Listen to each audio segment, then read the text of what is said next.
Hey guys, this is Kami Ken, and I remember the exact mindset shift that basically made me give up trying to go to Japan and make a manga over there.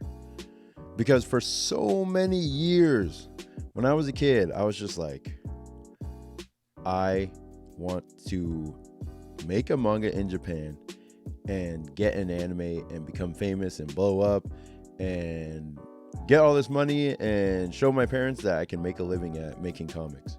And the first show that made me actually believe that I could do that was Naruto. When I first saw the commercial for Naruto on Toonami, I'm going to talk about this in another video. I was just like, I need to do this for a living. I need, whatever this is, I need to make this happen, because it made me feel such a way that no other cartoon, no other animation at the time had ever made me feel. And I was just like, this is amazing. This is a breath of fresh air. I don't know what this feeling is, but I want to learn whatever it takes to make sure that I can be in a position to put something like this on TV so that other people can see what I create. I didn't know anything but the feeling of wanting to create something. And I think that's where the obsession started with going to Japan and making manga, because I didn't even know Naruto had a manga. I only knew of the anime on TV, and I was just like, this is a different art style than everything else that I've seen. But it's visceral, it's powerful, it's strong, and it's fun to watch.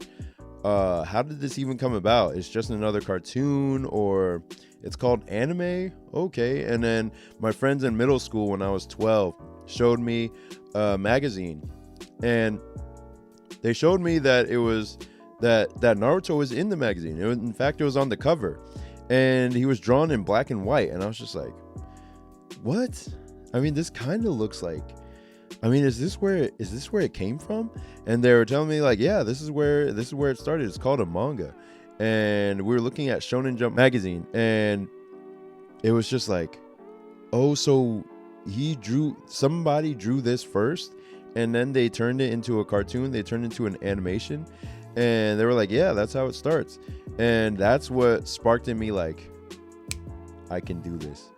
I can turn this into something. I can go out there and make a living at making comics, at drawing pictures. I don't have to be afraid of my parents and be afraid of their reaction to my decision to want to draw for a living, because I can actually make money from doing it. I don't have to starve. And so that's what set my ambition to go to Japan and create manga for a living, because I just wanted to show my parents that I could make a living at it, and that once I go to Japan and then I make a story, oh, it'll be easy. I'll make a little story. Maybe it'll last 10 or 20 years. It'll be like, just a little slice off my life or whatever. And it'll blow up, obviously. It will obviously blow up and get this huge anime deal. And they're going to do it right. They're not going to give me, like half-assed anime.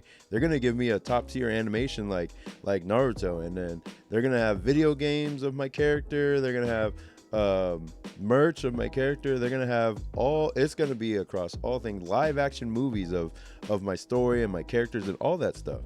And that was my hope. And I was gonna become a millionaire and ride off into the sunset, and I'll be like, oh man, that was tiring. I'm just gonna enjoy the rest of my money as it rolls in. Whether I do anything or not, I'm just making passive income as I sleep, because my franchise just makes money whether I do anything or not. And that's maybe reserved for like the top 0.00001% of manga artists in Japan, but 99% of them are nowhere near that. Most of them are struggling, and that's not something I realized until decades later. So the mindset shift that finally helped break the spell of making anime in Japan, or making a manga in Japan just to get an anime, the thing that finally changed my mind was that I was seeing American comics get similar deals. I was seeing American comics created, and then you would have a live action movie come out. I would see American comic creators get rich and wealthy off of their creations, and I was like, oh, you can do that? I didn't know you could just... I thought you had to go to Japan in order to get that type of deal. And I would see American produced animations and flash animations and all kinds of stuff where, oh, you can make your own anime, you can make your own animation. Like, you don't have to rely on another studio to take your work and adapt it for movement and animation and that kind of thing. You could just do that. I didn't realize. Like, I started to see little things here and there that would start to shift my mindset in thinking like, oh, I don't have to go over to Japan to make my dreams happen. I can make that happen over here. I don't need to do all that stuff. I don't need to sacrifice part of my life for the slim chance that I'll be one American to actually succeed where thousands of other Japanese creators have failed. It's like I realized, oh, there's Scott Pilgrim, that got a movie and that creator is well off. There's Frank Miller, more than one of his comics have gotten movies or different adaptations, and he didn't need to go over to Japan for any of it.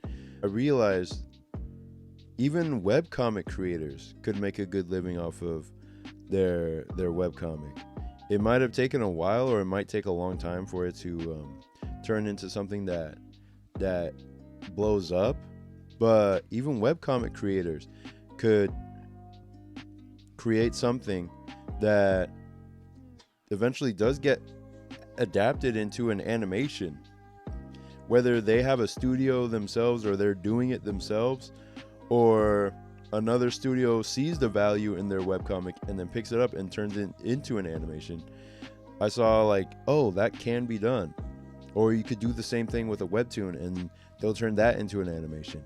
And I was just starting to see all these things that made me realize that, oh, I don't need to go over to Japan anymore. I don't need to go over there to make a manga to get the anime. I could even do that on my own. I could make a webcomic, and the one thing I wanted to do with webcomics was color. So I didn't want to rely only on black and white. I wanted to color things, and that's why I wanted to do webcomics, because with manga you're only doing black and white, but with webcomics you're also doing everything like a manga artist, like you're writing and drawing, but you're also coloring as well. So that's why I always wanted to be on the webcomic creator side. And yeah, once I realized like, okay, I can do this over here. It might take a while, but at least I get to color my comic and have more creative control over an animation if something does ever come up. That's the mindset shift that finally broke the genjutsu for me, where I was just like, I don't need to go over to Japan to make this happen. I can do it right here. And I hope that gave you a little bit of an idea of like, okay, maybe Japan is selling me a fiction. I might not be the one American out of thousands of other Japanese creators that will succeed over them and get an anime and merchandise made out of my stuff. You can do all that over here, create your own work, make it at a pace that is survivable, because the pace that they're working at in terms of weekly shonen manga, like not even the Japanese can handle it. They're dropping like flies left and right, just from the extreme working conditions of doing a weekly serialization. It's so difficult that even the Japanese can't handle it. So what makes you think you can? You who likes to eat ice cream on the weekends, bro. You who likes to sleep in for 8-10 hours. You who likes to watch YouTube videos and scroll through your phone all the time. You're going to go over there and you're going to outwork them? Okay, cool. Go for it, bro. Have fun. Enjoy it. I'm gonna stay over here and and get my work done and try to make a business out of this, because it's gonna be a lot easier over here than going over there to do it. So I'm just poking fun at it a little bit. If you want to go over there and try, by all means, please, because that would be really cool. And people have done it in the past. There's a creator named Felipe Smith. I think I've done a video on him in the past. I've done a video on a lot of the creators who actually were like so wanting to try and make something happen over in Japan that they learned the language and then they went and did it. So it's still possible. If you really want to try it, go for it.